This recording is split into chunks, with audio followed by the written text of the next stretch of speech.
श्री स्वामी समर्थ. नमस्ते. ज्योतिष kitchen and recipe मध्ये आपले सगळ्यांचे मी अगदी खूप खूप मनापासून स्वागत करते.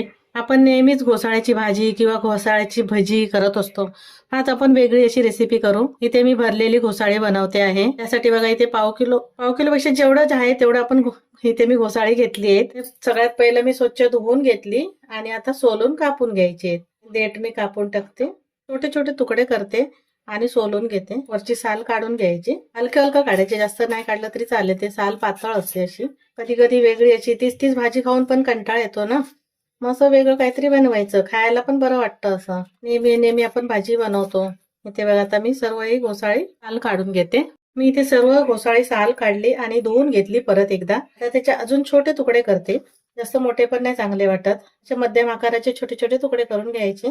छान कवळी अशी आहे ना, एखादा मोठा वाटला ना तुकडा तर अजून छोटा करून घ्यायचा. इथे मी छोटे छोटे तुकडे करून घेतलेत आणि असे मी कापून घेते. एका बाजूनेच कापते असे. आता सर्व हे घोसाळी कापून घेते. इथे सर्व घोसाळी कापून घेतली. आता हे बाजूला ठेवते आणि त्यासाठी भरायसाठी मसाला बनवते. मसाला बनवायसाठी इथे ना मी 2 चमचे एवढे ओलं खोबरं घेतलंय. सुकं खोबरं असेल तर सुकं खोबरं घ्या तुम्ही. कांदा लसूण मसाला घेतलाय, तिखट आवडीप्रमाणे. हे लाल तिखट अर्धा चमचा घेतलाय. इथे मी लसूण किसून घेतलाय. तुम्हाला जर आहे ना हे वाटून घ्यायचं तर वाटून पण घेऊ शकता. शेंगदाणे, भाजलेले शेंगदाण्याचं कूट घेतलं 2 चमचे. खोबरं, लसूण आणि शेंगदाण्याचं कूट, त्यामध्ये जिरं, असं तुम्ही हे वाटण करून घेतलं ना तरीही चालेल. खोबरं पण पाहिजे तर थोडंसं भाजून घ्यायचं.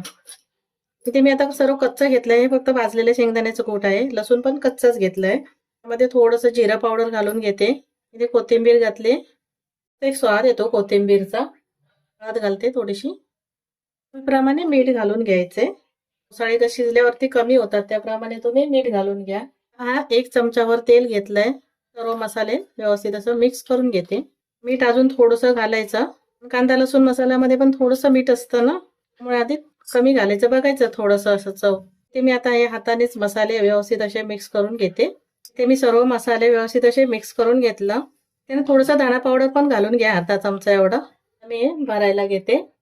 थोडं राहील तेवढंसं भरून घ्यायचं, असं व्यवस्थित भरायचं दाबून. थोडंसं मसाल्यामध्ये तेल वगैरे घातलं ना की मसाला व्यवस्थित असा बसला जातो, असं बाहेर नाही येत.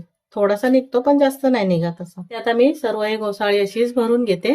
इथे मी सर्व घोसाळी भरून घेतली आणि थोडासा मसाला शिल्लक राहिलाय, आपण निला घालून घेऊ. निला घालायसाठी मी इथे कढई ठेवली आहे गॅसवर. ते तेल घालून घेते. 2 चमच्यावर तेल घातलं. आता तेल चांगलं गरम झालं, मध्ये ही मोहरी घालून घेते. मोहरी चांगली तडतडू दे. थोडंसं जिरं घालून घेतलंय, घालते थोडासा. हा राहिलेला मसाला घालून घ्यायचा. गॅस कमी करायचंय. हळद घालते, एखादा मीठ असं परतून घेते.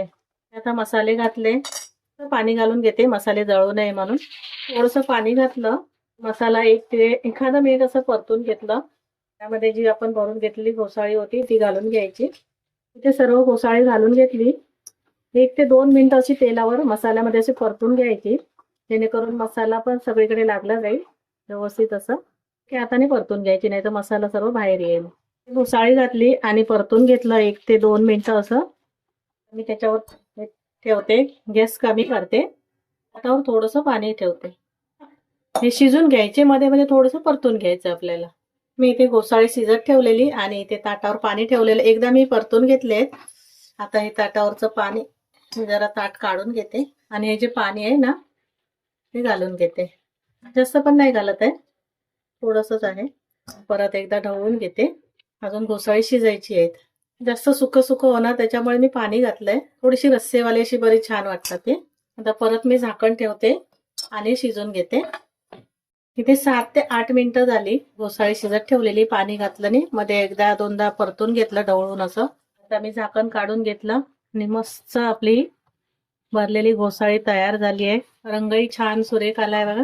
घोसाळी लगेच शिजतात, त्याला काही वेळ लागत नाही शिजायला. थोडंसं बघायचं असं दाबून शिजलं गेलंय. आणि जास्त घट्ट पण नाही, थोडीशी रस्सेवाली ठेवली आहे. आता इथे मी गॅस बंद करते आणि काढून घेते. इथे पाहू शकता मस्त आपली अशी भरलेली घोसाळ्याची रस्सा भाजी तयार झाली आहे. चपाती सोबत पण मस्त छान वाटते, भाकरी सोबत किंवा भातासोबत, सगळ्या सोबत ही भाजी छान वाटते भरलेल्या घोसाळ्याची. जेव्हा तुम्हाला रेसिपी आवडली असेल तर लाईक करा, शेअर करा, सबस्क्राईब करा. पुन्हा भेटू आपण अशा एका नवीन व्हिडिओ सोबत. थँक्यू, धन्यवाद.